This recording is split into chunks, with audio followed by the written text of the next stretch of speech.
கர்த்தருடைய நாமம் பரிசுத்தப்படுவதாக. இந்த உலகத்திலே நாம் பார்க்கும் பொழுது நிறைய காரியங்கள், போலியான காரியங்கள் இந்த உலகத்திலே காணப்படுகிறது. அநேக வேளைகளில் நாம் போலியான பொருட்கள் வாங்கி ஏமாந்து போகின்றோம். ஏமாந்து விட்டார்கள். பெயர் சரியாக இருக்கிறது, ஆனால் அதன் உள்ளே இருக்கின்ற பொருள் சரியானது அல்ல. அதை போலவே இருக்கிறது. ஏமாந்து விட்டோம் என்று நாம் சொல்கின்றோம். எதிலும் கலப்படம். வியாபாரம் செய்கிறவர்கள் லாபத்திற்காக பல பொருட்களை கலப்படம் செய்கிறார்கள். எதில் என்னென்ன கலப்படம் செய்கிறார்கள் என்று நமக்கு நன்றாக தெரியும். விலையுயர்ந்த வாட்ச், ரோலெக்ஸ் வாட்ச் என்று பார்க்கின்றோம். அது எத்தனையோ 1000 ரூபாய் கொடுத்து நாம் வாங்க வேண்டும். ரேடோ வாட்ச், விலையுயர்ந்த வாட்ச். ஒரு ஊழியக்காரர் தன்னுடைய தகப்பனார் அந்த காலத்தில் கட்டி கொண்டிருந்த ஒரு பழைய வாட்சை அவர் தன்னிடத்தில் வைத்திருந்தார். அவர் நான் சென்ற பொழுது அவர் சொன்னார், என்னிடத்தில் என் தகப்பன் கட்டி கொண்டிருந்த ஒரு ரேடோ வாட்ச் இருக்கிறது, அதை நான் உணர்ந்து கொடுக்கிறேன், நீ அதை பயன்படுத்திக் என்று கொடுத்தார். நீண்ட நாட்கள் அதை பயன்படுத்தாமல் வைத்திருந்தபடினால அது ஓடாமல் நின்றுவிட்டது. ஒருவேளை அதை ஓவரால் அல்லது அதை நாம் சர்வீஸ் செய்தால் ஓடும் என்று நான் நினைத்தேன். என்னுடைய மகன் வந்திருந்த போது அவர் சொன்னார், அப்பா இது பழைய காலத்து வாட்சாக இருந்தாலும் நல்ல பிராண்டு, இதை நாம் பயன்படுத்தலாம், என்னிடத்தில் கொடுங்கள், நான் அதை சர்வீஸ் செய்வதற்காக செல்கிறேன் என்று வாட்ச் கடைக்கு அவங்க எடுத்துக்கிறார். எடுத்து கொடுத்த பொழுது நாம் இது ரொம்ப நல்ல வாட்ச், விலையுயர்ந்த வாட்ச், இதை நாங்கள் சர்வீஸ் பண்ணி அதை ஓடுபடிக்காக சரி செய்து கொடுக்கிறோம் என்று சொன்ன பிறகு கொஞ்சம் அதற்கு செலவு அதிகமாக ஆகும், ரிப்பேர் செய்வோம் என்று அவர் சொன்னார்கள். சரி பரவாயில்ல, நீங்கள் ரிப்பேர் செய்யுங்கன்னு சொன்னார். அப்போ இருந்தால் 35,000 பணம் கட்டுங்கள் என்று சொன்னார்கள். ஓவரால் பண்ணி கொஞ்சம் சின்ன ரிப்பேர் பண்ணுறதுக்கே 35,000 சொன்னால் அந்த வாட்சினுடைய விலை எவ்வளவு இருக்கும். ஆனால் அதே விதமான வாட்சை ஒரு 4,000 5,000 ரூபாய்க்கு கூட நாம் வாங்கி அநேகர் கட்டி கொண்டிருக்கிறார்கள். எனவே ரோலெக்ஸ், ரேடோ என்று பெரிய வாட்ச் கோல்டு கலர்ல கட்டிட்டு இருப்பாங்க. ஆனால் அதை கண்டு நியூ ஆடை என்று நாம் ஏமாந்து விட வேண்டாம் என்றால் அதை போலவே போலியான வாட்ச் இருக்கிறது. அவ்வளவு ஒரு மனுஷன் இன்னொருத்தனை ரொம்ப நேரம் ஊருக்கு பார்த்துக்கிட்டே இருந்தான். என்னப்பா பார்க்குற அப்படின்னா, இவ்வளோ வயசானவராக இருக்காரு, அவர் முடி பார்த்தீங்களா எவ்வளோ கருகருன்னு. அப்போ அவருடைய ரகசியம் அவருக்கு தெரியாது, அவருக்கு டை போடுறது தெரியும், அதனால தான் கருகிறது. இன்னொருத்தன் என் பல்லு பார்த்தீங்கன்னா மேலே கீழேமா இருக்குது, அவர் சிரிச்சா என்ன அழகாக இருந்து பார்த்தீங்களா பல்லு, நாளே பல்சுக்கு கட்டியிருக்கிறாங்க. ஒரு பெண்ணை பார்க்கும் பொழுது என்ன அந்த பெண்ணை அப்படி வித்தியாசமா பார்க்கறேன்னா, அவங்க குடும்பம் பார்த்தீங்கன்னா எப்படி இருந்து அந்த ஐ லேஷ், கண் இமைக்கு மேல இருக்கிற அந்த முடி கூட எவ்வளவு நீட்டா வந்து அப்படி இருக்குது. ஏமாந்துறாங்க. இப்ப ஐ லேஷ் விற்குது, அதை வாங்கி ஒட்டி இருக்கிறாங்க. எனவே நம்முடைய உறுப்புகளிலும் கூட ஒரிஜினல் இல்லை, போலி. போலியை கண்டு ஏமாந்து விட வேண்டாம் என்று சொல்வது போல நம்முடைய உடைநடை பாவனை, நம்முடைய உறுப்புகளை கூட நாம் மாற்றி காண்பிக்கின்றோம். சில நேரங்களில் பேஸ்புக்ல மற்ற காரியங்களை பார்க்கும்போது ஏதோ ஒரு பெயர்ல ஏதாவது மெசேஜ் வந்துகிட்டே இருக்கும். யாரா இது இந்த மாதிரி மெசேஜ் இருக்குன்னா நம்ம வேற பெயர்ல இருக்கும். அதுலயும் போய் யாருக்கு தெரியக்கூடாதுன்றதுக்காக வேற பெயரை நம்ம கிடையாது.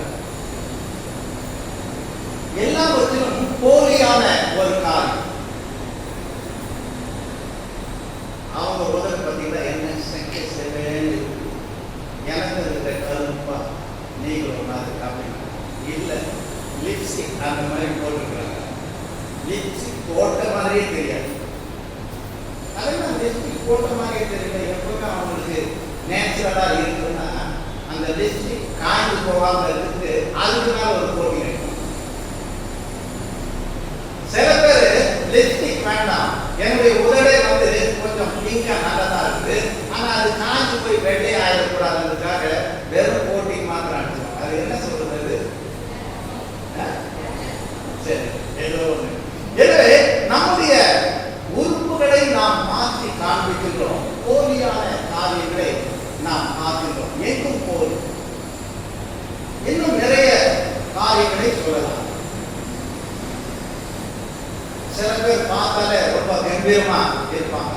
மீசலாம் அப்படின்னு சொல்லிட்டு அப்படி பயப்படாத, நாம நாட்டுக்கு வெளியே கூட போக மாட்டாங்க, பயப்பட வெளியே. ஆனா அப்படி தீவிரமா காட்டு. எனவே நம்முடைய அடையாளத்தை நாம் மாற்றி காண்பிக்கிறோம். போலியான வாழ்க்கை. அதே போல கிறிஸ்தவர்கள் என்று சொல்லிக் கொள்கிறவர்களும் போலியான வாழ்க்கை வாழ்கிறார்கள்.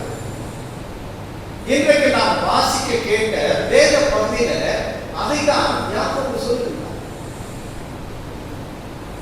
விசுவாசம். எனவே அந்த விசுவாசம் உண்மையான மெய்யான விசுவாசமா அல்லது உன்னிடத்தில் இருப்பது போலியான விசுவாசம் என்பதைத்தான் அவர் சொல்லுகிறார். உன்னுடைய விசுவாசம் உன்னை பரலோக ராஜ்யம் கொண்டு சேர்க்குமா? எதிலும் போலி இருந்தால் அதை பற்றி நாம் கவலைப்பட வேண்டாம். ஆனால் விசுவாசம் போலியானதாக இருக்கும் என்று சொன்னால் பரலோக ராஜ்யத்தை நாம் இழந்து விடுவோம், நாம் நரகத்திலே தள்ளப்பட்டு விடுவோம். எனவே இந்த போலியான விசுவாசத்தை நீ வைத்துக் கொண்டிருக்கிறாயா? உன்னை நீ பரிசோதித்து பார் என்று சொல்கிறார். ஏனென்றால் உன்னுடைய நித்தியமாய் நீ வாழப் போகிற வாழ்க்கை அதில் தான் இருக்கிறது. உன்னை நீயே ஏமாற்றிக் கொள்ளாதே. உன் விசுவாசம் உண்மையுள்ள விசுவாசமா என்று கேட்கிறது. எனவே இங்கே விசுவாசத்தை குறித்து பார்க்கும் பொழுது கிரியை இல்லாத விசுவாசம் செத்ததா இருக்கிறது என்று சொல்கிறார். ஆனால் கிரியை எதற்காக, செயல் எதற்காக? யாக்கோபு தவறாக சொல்லுகின்றார். ஏனென்றால் அப்போஸ்தலனாகிய பவுல் சொல்லுகின்றார், நாம் ரட்சிக்கப்பட வேண்டும் என்றால், மீட்கப்பட வேண்டும் என்றால் நாம் ஒரு கிரியையும் செய்ய தேவையில்லை. ஏனென்றால் விசுவாசத்தினாலே நாம் ரட்சிக்கப்படுகிறோம். கிருபையினாலே விசுவாசத்தை கொண்டு ரட்சிக்கப்பட்டீர்கள். எனவே விசுவாசம் இருந்தால் போதும் என்று அவர் சொல்லுகின்றார். ஆனால் இங்கே யாக்கோபு என்ன சொல்கின்றார்? அந்த விசுவாசம் எல்லாம் பத்தாது, என்ன செய்ய வேண்டும்? கிரியை செய்ய வேண்டும், நீ எதையாவது செய்ய வேண்டும் என்று சொல்கிறார். எனவே ரெண்டு பேரும் முரண்பாடாய் பேசுகிறார்கள் என்று அநேகர் நினைக்கிறார்கள். கத்தோலிக்க மதத்தில் இருந்து தன் பாவங்களை போக்கிக் கொள்ள என்னென்ன காரியங்களை கத்தோலிக்க மதத்திலே சொல்கிறார்களோ அதையெல்லாம் செய்து பார்த்து என் பாவத்திலிருந்து என்னை மீட்டுக் கொள்ள இந்த காரியமும் பயன்படவில்லையே, என் சரீரத்திலே பாவம் இருக்கிறதே, என் எண்ணத்திலே பாவம் இருக்கிறதே, இந்த பாவத்தை போக்கிக் கொள்ள நான் என்ன செய்ய முடியும் என்று மார்ட்டின் லூத்தர் அவர் அதிகமாய் பிரயாசப்பட்டார். அதன் பிறகுதான் விசுவாசம் தான் ரட்சிக்கும் என்று சொல்லி ரோமர் நிறுவனத்தை வாசிக்கும் பொழுது, இந்த கத்தோலிக்க மதத்திலே சொல்லிக் கொடுப்பதெல்லாம் வீண், இதை செய்வதனாலே நாம் பரலோகம் செல்ல முடியாது, இந்த ஜெபங்களை சொல்லுவதனாலே நாம் பரலோகம் செல்ல முடியாது, நான் இந்த பாடுகளை நான் அனுபவிப்பதினாலே நான் பரலோகம் செல்ல முடியாது, எனவே இந்த ஜெப மாலையை உருட்டுவதனாலே பரலோகம் செல்ல முடியாது. ஆண்டவராகிய இயேசு கிறிஸ்து தான் ரட்சகர், அவர் தான் ரத்தம் சிந்தினார், அவர் ஒருவர்தான் என் பாவங்களை மன்னிக்க முடியும், அதற்கு விசுவாசம் போதும், அவரை நம்பினால் போதும், இதெல்லாம் வேண்டாம் என்று சொன்னார். அப்படி என்றால் இந்த கத்தோலிக்க மதத்தில் எத்தனையோ காரியங்களை சொல்லுகிறார்களே, அது வேதத்தில் இல்லாத காரியங்கள் என்று சொல்லி 95 காரியங்களை அவர் எழுதி அதை அந்த கோயிலுடைய அந்த சபையினுடைய கதவில ஒட்டி ஆணை அடித்து அங்கே மாட்டிவிட்டு அவர் ஓடிவிட்டார். ரோமன் கத்தோலிக்க போதகர் மற்றவர்கள் எல்லாம் இவனை உயிரோடு விட்டு வைத்தார். தவறு என்று சொல்லி அவனை கொலை செய்ய வேண்டும் என்று அவனை துரத்தினார். அப்படி கர்த்தரை ஏற்றுக்கொண்ட மார்ட்டின் லூத்தர் கூட இந்த யாக்கோபு புத்தகத்தை வாசிக்கும் பொழுது ரட்சிப்பிற்கு விசுவாசம் போதும் என்று இருந்தார். இந்த யாக்கோபு என்ன சொல்லுகிறார்? கிரியை இல்லாமல் விசுவாசம் இருந்தால் அது ரட்சிக்காது என்று சொல்லுகிறாரே, கிரியை செய்ய வேண்டும் என்று சொல்லுகிறாரே. இவர் சொல்வது தவறு. இது யார்? இந்த யாக்கோபு உண்மையாகவே தேவனுடைய பிள்ளையா அல்லது வேறு யாராவது யாக்கோபு என்ற பெயரில் இப்படி எழுதி வைத்திருக்கிறார்களா? தவறான காரியமாயிட்டு இது வேதத்திலே இருக்கக்கூடாது, இதை வேதத்திலிருந்து எடுத்துவிட வேண்டும் என்று கூட அவர் நினைத்து செயல்பட்டார். ஆனால் இங்கே யாக்கோபு அந்த பவுலுடைய வார்த்தைக்கு எதிராக எழுதவில்லை. பவுல் சொல்வதை தான் இவரும் கூட சொல்லுகின்றார். அது இசைவாகத்தான் இருக்கிறது. ஏனென்றால் இங்கே பவுல் சொல்லும் பொழுது அவர் என்ன சொல்லுகின்றார்? ரட்சிப்புக்கு எது முக்கியம் என்பதை அவர் சொல்லுகிறார். நம் பாவம் மன்னிக்கப்பட நம்முடைய ரட்சிப்பு மீட்புக்கு விசுவாசம் தான் முக்கியம். எனவே ரட்சிப்பின் பேர் விசுவாசம் அல்லது ரூட் ஆஃப் சால்வேஷன், ரட்சிப்புடைய பேர் விசுவாசம் என்று அவர் சொல்லுகிறார். யாக்கோபு சொல்லுகிறார் இந்த ரட்சிப்பின் கனி கிரியை என்று சொல்லுகிறார். ரட்சிப்புக்காக அல்ல, நீ ரட்சிக்கப்பட்டிருந்தால் அதனுடைய கனி கிரியையில் வெளிப்படும். எனவே அவர் ரூட்டை பற்றி வேரை பற்றி சொல்லுகிறார். இவர் எதை பற்றி சொல்லுகிறார்? கனியை பற்றி, ஃப்ரூட்டை பற்றி சொல்லுகிறார். எனவே ரட்சிக்கப்படுவதற்கு தேவையானது இந்த விசுவாசம். ஆனால் அந்த ரட்சிப்பை நாம் எப்படி காண முடியும்? ரட்சிக்கப்பட்ட மனிதன் என்ன செய்வான்? அவருடைய கிரியையில அது வெளிப்படும். எனவே அவர் இந்த விசுவாசம் என்பது ஒரு காயின், ஒரு நாணயத்துக்கு இரண்டு பக்கம் இருப்பதை போல விசுவாசம் ரட்சிப்புக்கு தேவையானது. ஆனால் ரட்சிக்கப்பட்ட பிள்ளைகள் கிரியையிலே அதை காண்பிப்பார்கள். அந்த கிரியை உன்னிடத்தில் இருக்கிறதா என்று கேட்கிறார். எனவே அவர் சொல்லுகின்ற காரியம் என்னவென்று சொன்னால், யாக்கோபு எழுதின அந்த புத்தகத்தில் 2ஆம் அதிகாரம் 14ஆம் வசனத்திலிருந்து நாம் பார்க்கும் பொழுது அதை நாம் என்ன பார்க்கிறோம் என்று சொன்னால், முக்கியமாக அநேகர் என்ன சொல்லுகிறார்கள் என்று சொன்னால், தங்களுடைய வார்த்தையில அவர்கள் சொல்லுகிறார்கள், எனக்கு விசுவாசம் உண்டு என்று சொல்லுகிறாயே என்று சொல்லுகிறார். எனவே அவர்கள் சொல்லுகிறார்கள். ஆனால் அவர்கள் சொல்லுவதனாலே அவர்களுக்கு ரட்சிப்பு இல்லை. அவர்கள் சொல்லுவதனாலே அவர்களுக்கு ரட்சிக்கக்கூடிய விசுவாசம் இருக்கிறது என்பது அல்ல. எனவே இது உண்மையான விசுவாசம் அல்ல, போலியான விசுவாசம். நான் முன்னாடி நான் சொன்னதை போல வாயில மனசுட்டா பிரயோஜனம் இல்லை. எனவே கிரியை இல்லாத ஒரு விசுவாசம் அவர்களுக்கு இருக்கிறது. வாயில பேசுவாங்க, நல்லா எல்லா கதையும் சொல்லுவாங்க, அல்லது அது இது என்று சொல்லி அவர்கள் சொல்லுவாங்க. எனவே சொல்லில் அல்ல, செயலில் இருக்க வேண்டும். அந்த விசுவாசம் தான் உண்மையுள்ள விசுவாசம்.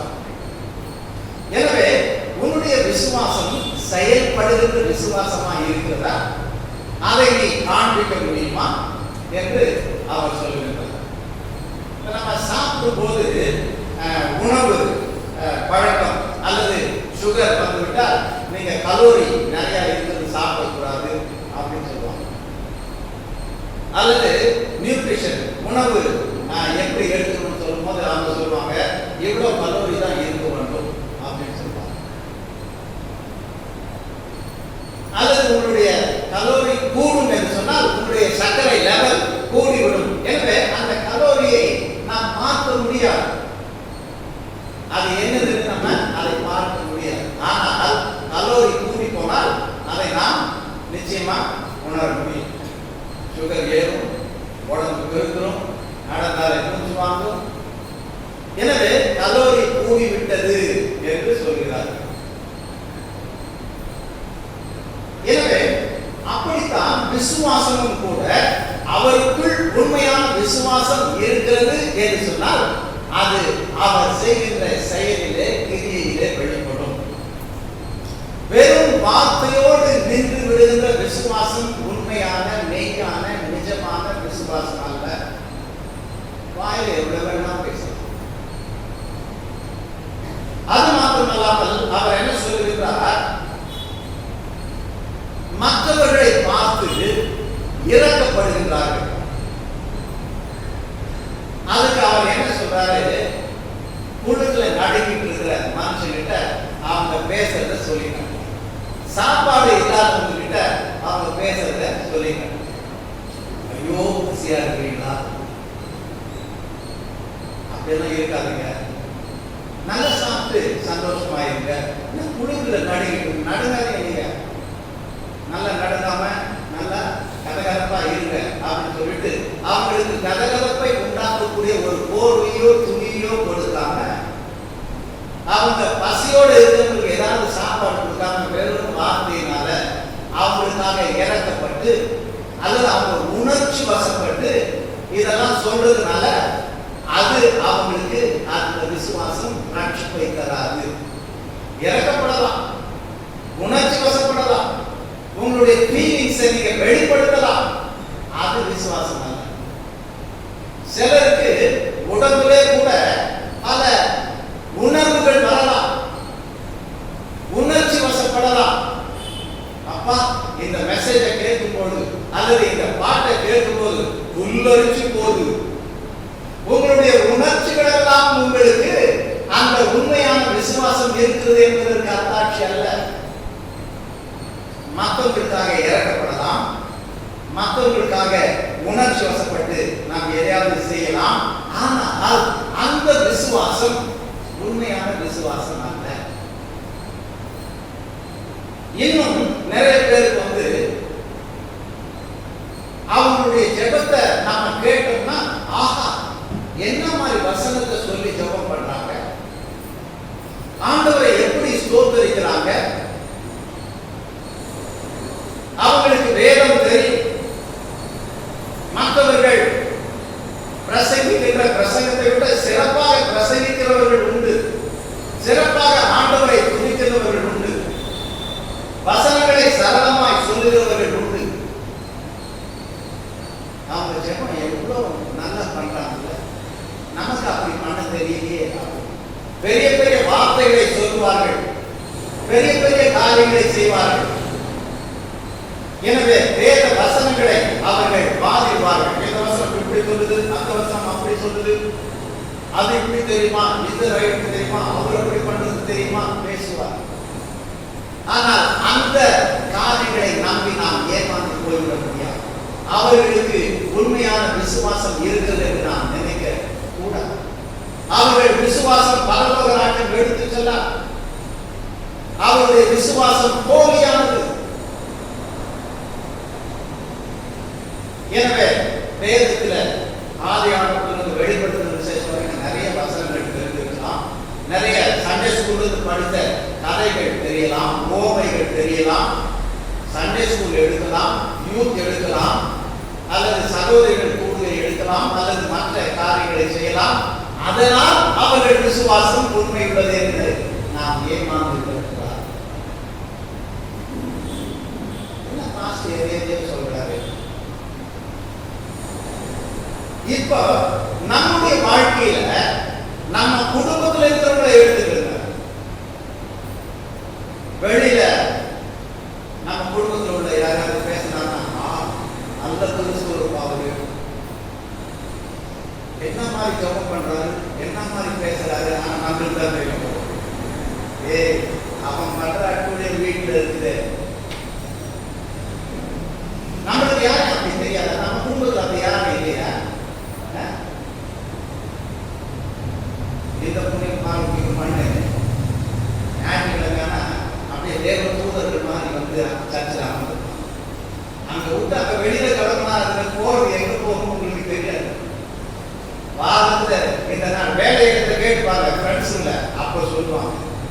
நம்ம சொல்லுவோம் நம்ம பிள்ளை நல்ல பிள்ளைங்க, ஸ்கூல்ல கேட்டதான் தெரியும், காலேஜ்ல கேட்டதான் தெரியும், பேரு நல்லா இருக்கும், பேசுறது நல்லா இருக்கும், எல்லாம் நல்லா இருக்கும்.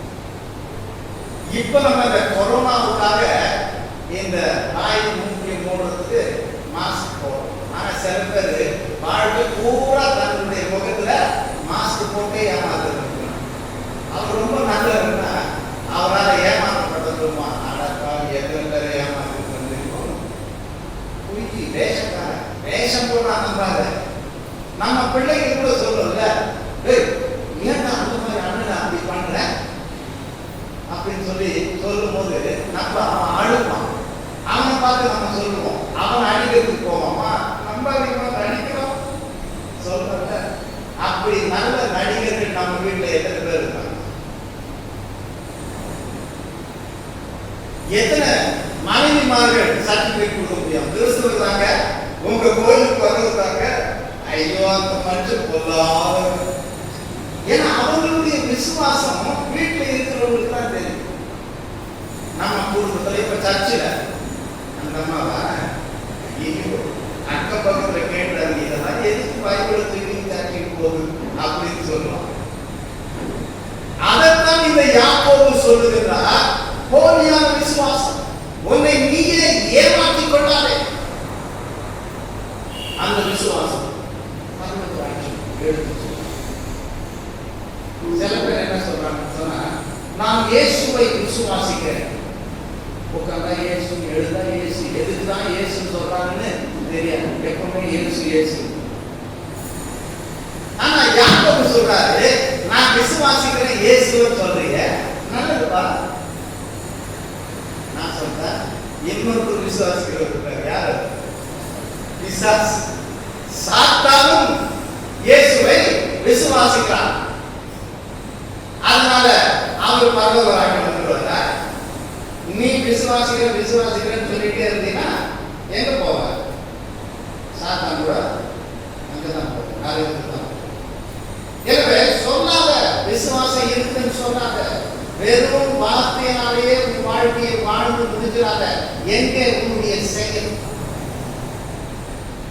எனவேதான் அவர் சொல்றாரு, விசுவாசம் விசுவாசம் சொல்லிட்டு பார்க்க முடியாததை சொல்லி உன்னை நீயே ஏமாத்திட்டு, உன் குடும்பத்தில் உள்ளவர்களை ஏமாத்திட்டு, சபையில் உள்ளவர்களை ஏமாத்திட்டு நீ வாழ்ந்தா உனக்கு தான் கேடு. எனக்கு விசுவாசம் இருக்கிறது என்று சொல்லுகிறாரே, காட்டு என்று சொல்லு. இன்னும் நிறைய பேர் சொல்லலாம். சில பேர் கார்ல கூட பார்த்தீங்கன்னா வசனம் எழுதியிருப்பாங்க. அதனால கார்ல இருக்கிற உள்ள இருக்கிறவங்க பரவாயில்ல போயிடுவாங்க. கார் வாங்கி வசனம் எல்லாம் போட்டுட்டோம். ஆனா அதை பார்த்து பார்த்தா போறோம் பாருங்க, கார் வாங்கிக்கிறா அப்படின்னு சொல்லுவோம். எனவே நாம் வசனங்களை வைத்துக் கொள்வதனால் அல்ல, வசனங்களை சொல்லுவதனால் அல்ல, அல்லது நல்லவர்களை போல நடிப்பதினால் அல்ல, உண்மையான விசுவாசம் நமக்குள் இருக்கிறதா, அந்த விசுவாசம் கிரியையிலே வெளிப்படுகிறதா இருக்கிறதா என்பதை நாம் பார்க்கிறோம். எனவே இதனால் விசுவாசம் இருக்கிறதா, அந்த விசுவாசம் நம்மை மாற்றி இருக்கிறதா, பாவிகளாகிய நம்மை தேவன் மீட்டெடுத்து அவரை போல மாற்றி இருக்கிறாரா? ஒரு பழையெல்லாம் பொழுது போயில எல்லாம் புதிதாக என்று சொல்லப்படுவதை போல புதிய மனிதர்களாக மாறி இருக்கின்றோமா? நம்முடைய வார்த்தை, நம்முடைய செயல் ஆண்டவருடைய பிள்ளை என்பதை பிரதிபலிக்கிறதாக இருக்கிறதா? சுவிசேஷத்தை நம் காலத்திலே கொடுத்திருக்கிற தேவன் எத்தனை பேருக்கு நம்ம சுவிசேஷம் சொல்லி இருக்கிறோம்? அல்லது இந்த லாக்டவுன் பீரியட்ல எத்தனை பேர் கஷ்டப்படாங்க? யாருக்காவது நம்ம உணவு கொடுத்துருக்கோம்? யாருக்காவது டாக்டர் கிட்ட போறதுக்கு மருந்து செலவு பயிற்சி கொடுத்துருக்கோமா? கண் முன்னாடி எத்தனை பேர் கஷ்டப்படுறாங்க. நாம் கிறிஸ்தவர்கள் என்று சொல்லிக்கொள்ள முடியும். நாம் விசுவாசம் எங்கே? அந்த விசுவாசம் கிரியில செயல்படக்கூடிய விசுவாசமாக இருக்கிறதா? நான் ஆண்டவருடைய ராஜ்யத்தை கட்டுகிறேன் என்று நான் சொல்ல முடியுமா? நான் ஆண்டவருக்காக வாழ்கிறேன் என்று சொல்ல முடியுமா? நம் மூலமாக ஒரு ஆத்மாவாவது பயன் பெற்று இருக்கிறார்களா? எனவே கிரியை இல்லாத விசுவாசம் அது செத்தது என்று சொல்லுகிறது. அதனால் பிரயோஜனம் இல்லை என்று சொல்லுகிறார். எனவே உன் விசுவாசத்தினாலே உன்னை ஏமாற்றிக் கொண்டு ரட்சிக்கப்படாமல் தேவனுடைய பிள்ளையாய் மாறாமல் போலியான விசுவாசத்தோடு கூட நாம் வாழ்ந்து முடிப்போம் என்று சொன்னார். ஆண்டவருக்காக செயல்படுகின்ற செயல் வீரர்களாக நாம் மாறுவோம். இத்தனை வருடங்கள் சுயநலக்காரனாக நான் வாழ்ந்துவிட்டேன். ஆனால் இனியும் நான் அப்படி வாழப்போவதில்லை. என் ராஜ்யத்தை நான் கட்ட வேண்டும் என்பதல்ல, எப்படி பாடுபட்டாவது தேவனுடைய ராஜ்யத்தை கட்ட வேண்டும். எப்படியாவது நானும் சுவிசேஷத்தை மற்றவர்களுக்கு அறிவிக்க வேண்டும். நானும் ஆண்டவருக்கு ஊழியர்களை செய்ய வேண்டும்.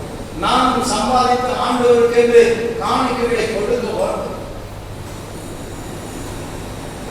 என்ன என் தேசத்தில் ஒரு ஆலயம் உருவாகும். நான் கண்களை மூடுவதற்கு முன்பாக ஆண்டவருக்கு ஒரு ஆலயத்தை கட்டப் போகிறேன்.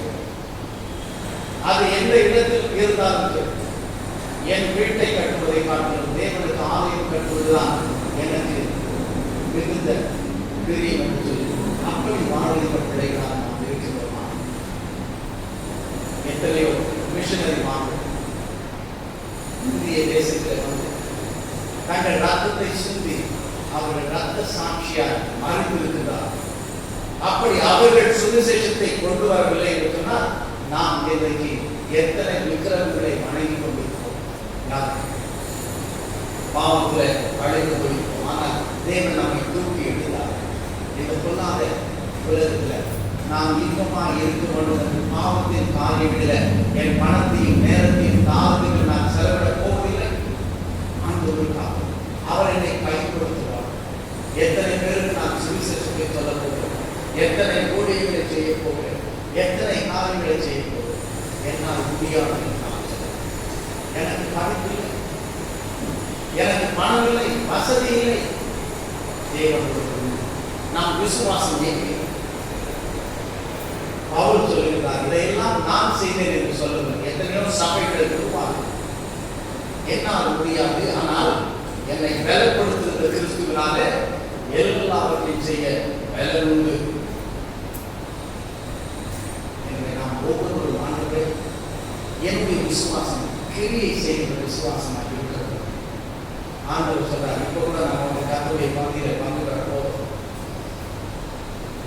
ஆண்டவர் சொல்றாரு, என்னிடத்தில் நீ அன்பாக இருந்தார் என் பிள்ளைகளிடத்தில் சகோதர சகோதரிகளிடத்தில் நீ அன்பாக இருக்கிறார். எனக்கு நீ காணிக்கை செலுத்துவதனால உனக்கு ஆசீர்வாதம் என்று காணிக்கையை கொண்டு வருவாய் என்று சொன்னார். முதலாவது உன்னுடைய உறவு எப்படி இருக்குது என்பதை நீ உன் சகோதரனோடு உன் சகோதரியோடு சபையில உள்ள கர்த்தருடைய பிள்ளைகளோடு கூட நீ சந்தோஷமாய் சமாதானமாய் இருக்கிறாயா அல்லது சண்டையிட்டுக் கொண்டு இருக்கிறாயா? தயவு செய்து கர்த்தருடைய பந்தியில அல்லது காணிக்கை செலுத்த வேண்டாம் அல்லது பலி செலுத்த வேண்டாம். அங்கே வைத்து விட்டு முதலாவது போய் உன் சகோதரிடத்துல ஒப்புரவாகி. அதுதான் உண்மையுள்ள விசுவாசம். நம்மைத்தான் தாழ்த்துகிறவன் உயர்த்தப்படுவான் என்று சொன்னால் நம்மை தாழ்த்துவான். அநேக நாம் என்ன சொல்றோம்? அவன் என்ன பெரிய அவனுக்கு என்ன நான் இழைச்சவனா? நான் என்ன அவன்கிட்ட குறைஞ்சு போயிட்டேன்னா அவன்கிட்ட போய் மன்னிப்பு கேட்கிறது? நானா தப்பு செஞ்சேன் என்றுதான் அவன் சொல்லுவேன். ஆனால் ஆண்டவர் சொல்லுவேன், நீ உன்னை தாழ்த்தும் போது நான் உன்னை உயர்த்துவேன். எனவே நாம் ஒருவேளை சண்டையிட்டுக் கொண்டு இருப்போம் என்று சொன்னார். ஒவ்வொரு அப்பொழுதுதான் அவர்களுக்கு தெரியும் இவர்களுக்குள் இருப்பது உண்மையான விசுவாசம், இவர்கள்தான் உண்மையான கிறிஸ்தவர்கள். நான் சண்டையிட்டாலும் என்னோடு அவர்கள் வந்து பேசுகிறார்கள், என்னோடு அவர்கள் உறவு வைத்துக் கொள்ள விரும்புகிறார்கள், நான் செய்த தவறை மன்னித்து விட்டார்கள், நான் கொடுக்க மறுக்கின்ற கடனை கூட எனக்கு விட்டு விட்டார்கள், என் மீது அக்கறை உள்ளவர்களாய் இருக்கிறார்கள், என் மீது அன்பு பாராட்டுகிறார்கள் என்று சொல்லி இவர்கள் தான் ஏசப்பாவின் பிள்ளை என்று மற்றவர்கள் நம்முடைய வாழ்க்கையை நாம் செய்வதை பார்த்து தேவனை அவர்கள் துதித்துள்ளனர். எனவே நாம் இப்படி வாழப்போகிறோம். கிரி இல்லாத விசுவாசத்தோடு நாம் வாழப்போகிறோம். ஆண்டவரே, என்னுடைய விசுவாசத்தின் மூலம் என் வாழ்க்கையில அந்த கனி காணப்படணும். அக்கம் பக்கத்தில் உள்ளவர்களை நேசிக்கிற மனிதனாக மாறும். என் குடும்பத்தில் உள்ளவர்களை நேசிக்கிறவர்களாக மாறும். மற்றவர்களுக்கு நான் பிரயோஜனமாய் வாழும். ஆனால் அநேகர் மற்றவர்களும் ஆண்டவரை ஏற்றுக்கொள்ள முடியாத போலியான வாழ்க்கை வாழ்ந்து கொண்டிருப்போம் என்று சொன்னார். நமக்கு ஆண்டவர் தண்டனையை இந்த சிறியரில் யாராவது ஆண்டவருடைய பிள்ளையாக மாறுவதற்கு அல்லது ஆண்டவரிடத்தில் வருவதற்கு தடையாக இருப்பார்கள் என்று சொன்னார். இந்த சிறியரில் யாருக்காவது இடர்களை பிரச்சனையை உண்டாக்குகிறவர்களாக இருப்பார்கள் என்று சொன்னார். ஆண்டவர் என்ன சொல்றார்? அவங்களுக்கு எது நலமாயிருக்கும்? அவங்க கழுத்துல மாவரைக்கிற கல்லை கட்டி கடல்ல போட்டு அவிழ்க்கிறது அவர்களுக்கு நலமாயிருக்கும் என்று சொல்றார். பிரயோஜனம் இல்லாம ஆண்டவருக்கு தூஷணமா வாழ்கிறவர்களுக்கு இதுதான் சரி என்று இயேசு சொல்றார். எப்படி நம்முடைய வாழ்க்கை யாருக்கு பிரயோஜனமாக இருக்கிறது அல்லது யாருக்கு இடையூறாக இருக்கிறது? யாரை நாம் பகைக்கிறோம்? நாம் எப்படி வாழ்கிறோம்? யாருக்காக வாழ்கிறோம்? ஆண்டவருடைய பிள்ளைகள், ஆண்டவருடைய விசுவாசத்தை பெற்றவர்கள் பிரயோஜனம் உள்ள பிள்ளைகளாக தேவனுடைய கருத்தில் கனமான பாத்திரமாக பயன்படக்கூடியவர்களாக இருப்பார்கள். ஆனால் இங்கே அநேக நான் விசுவாசிக்கிறேன் என்று சொல்லுகிறார்கள், கிரியிலே இல்லை. எனவே எதெல்லாம் உண்மையான விசுவாசம் இல்லை என்பதை நாம் பார்த்தோம். 2-3 காரியங்கள். வெறும் சொல்லிலே இருக்கிற விசுவாசம் போலியானது. உணர்ச்சி வசப்பட்டு இறக்கப்பட்டு பேசுகின்றவர்கள் போலியான விசுவாசம். பெரிய பக்திமான்களை போல வசனங்களை சொல்லுகின்றவர்கள் பேசுகின்றவர்கள் போலியான விசுவாசம். ஆனால் அது கிரியிலே வெளிப்படும். அதற்கு 2 உதாரணங்களை அவர் கொண்டு வருகிறார்.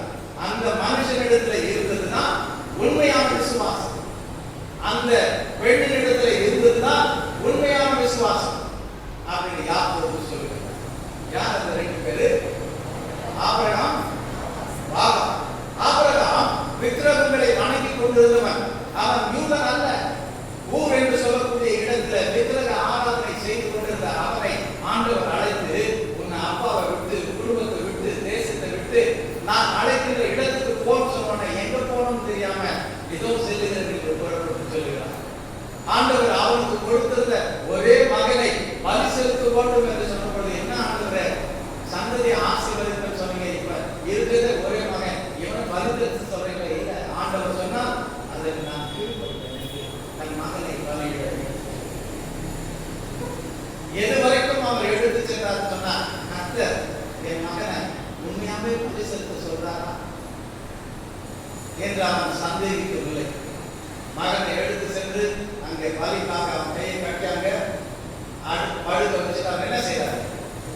கத்தியும் எடுத்து அவனை கொலை செய்வதற்கு ஓட்டினார். அப்பொழுது ஆபிரகாமே ஆபிரகாமே அவன் கூப்பிடும் போது, இதோ அடியே சொன்னான், பிள்ளையான மேல கையை போடாதே என்று சொல்லி அங்கு ஒரு ஆடு முன்புதர்களை சிக்கி கிடந்து அதை கொண்டு வந்து பலி செலுத்தி விட்டு தன் மகனோடு திரும்ப. அது வல்லவா விசுவாசம்? ஆண்டவர் எத்தனையோ காரியங்களை சொல்கிறார். மகனை, மகளே, நீதான் இதை செய்ய வேண்டும், எதையாவது நம்ம செய்யணும். கிரியை இல்லாமல் இருக்கிற விசுவாசம் போலியானது, அது உண்மையான விசுவாசம் அல்ல. ராகாப் அவளும் யூத பெண்மணி அல்ல, அவளும் இஸ்ரவேல் பெண்கள் அல்ல.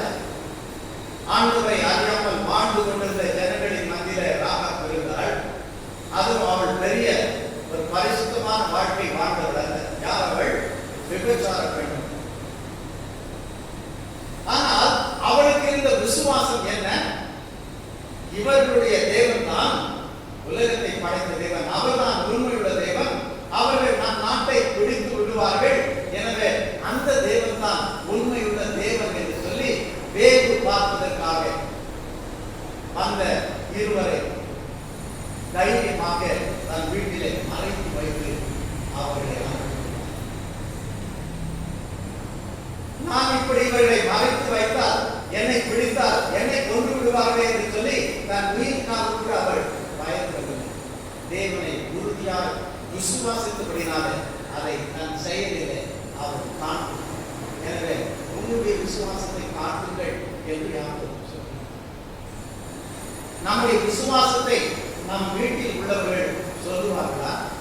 ஆமா, இவர் ஆண்டவரை ஏற்றுக்கொண்டவர், இவருடைய வாழ்க்கை மாறினது, இவர் பாவத்திலிருந்து விடுபட்டு விட்டார், இவர் மற்றவர்களை நேசிக்கின்றவர், மற்றவர்களுக்கு உதவி செய்கின்றவர், ஆண்டவருடைய ஊழியத்திற்காகவே வாழுகின்றவர், உதாரணமாய் ஆண்டவருக்கு என்று காணிக்கைகளை கொடுக்கிறவர், ஊழியரை காண்பிக்கிறவர், மற்றவர்களுக்கு உதவியாக இருக்கிறவர். இவர்கள் கிரியை, இவர்களுடைய வாழ்க்கை மாற்றப்பட்ட வாழ்க்கை அதற்கு ஆதாரமாய் இருக்கின்றது. இவர்கள் வாழ்க்கையில நன்மை நிறைந்த வாழ்க்கை. எனவே விசுவாசத்தை காட்டுங்கள் என்று சொல்லுங்கள். உங்கள் விசுவாசம் போலியா? உண்மையான விசுவாசம்.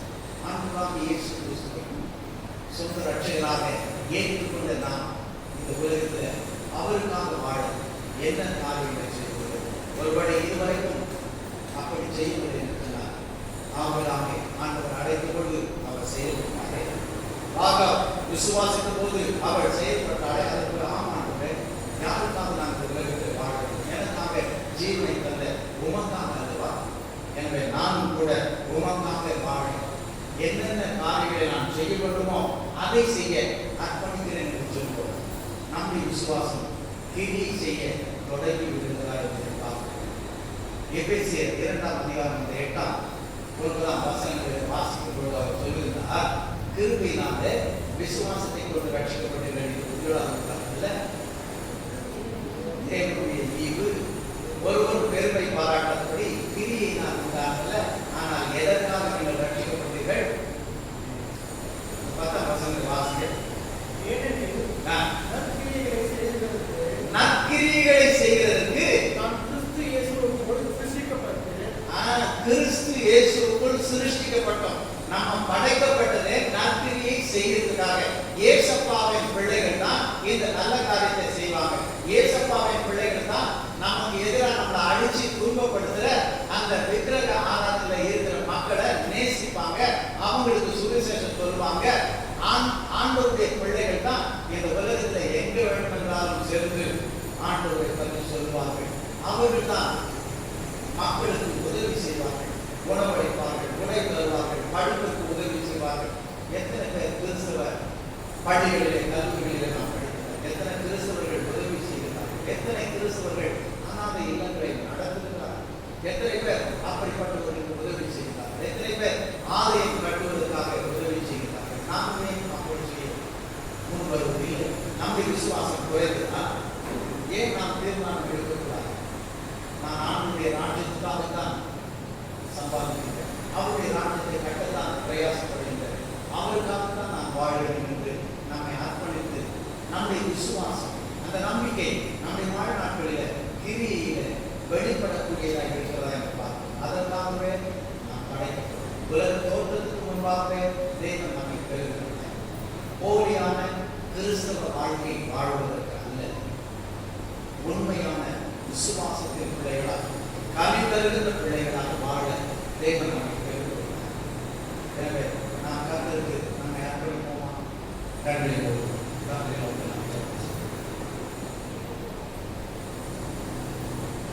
பரிசுத்தங்களை பார்க்கிறோம்களா?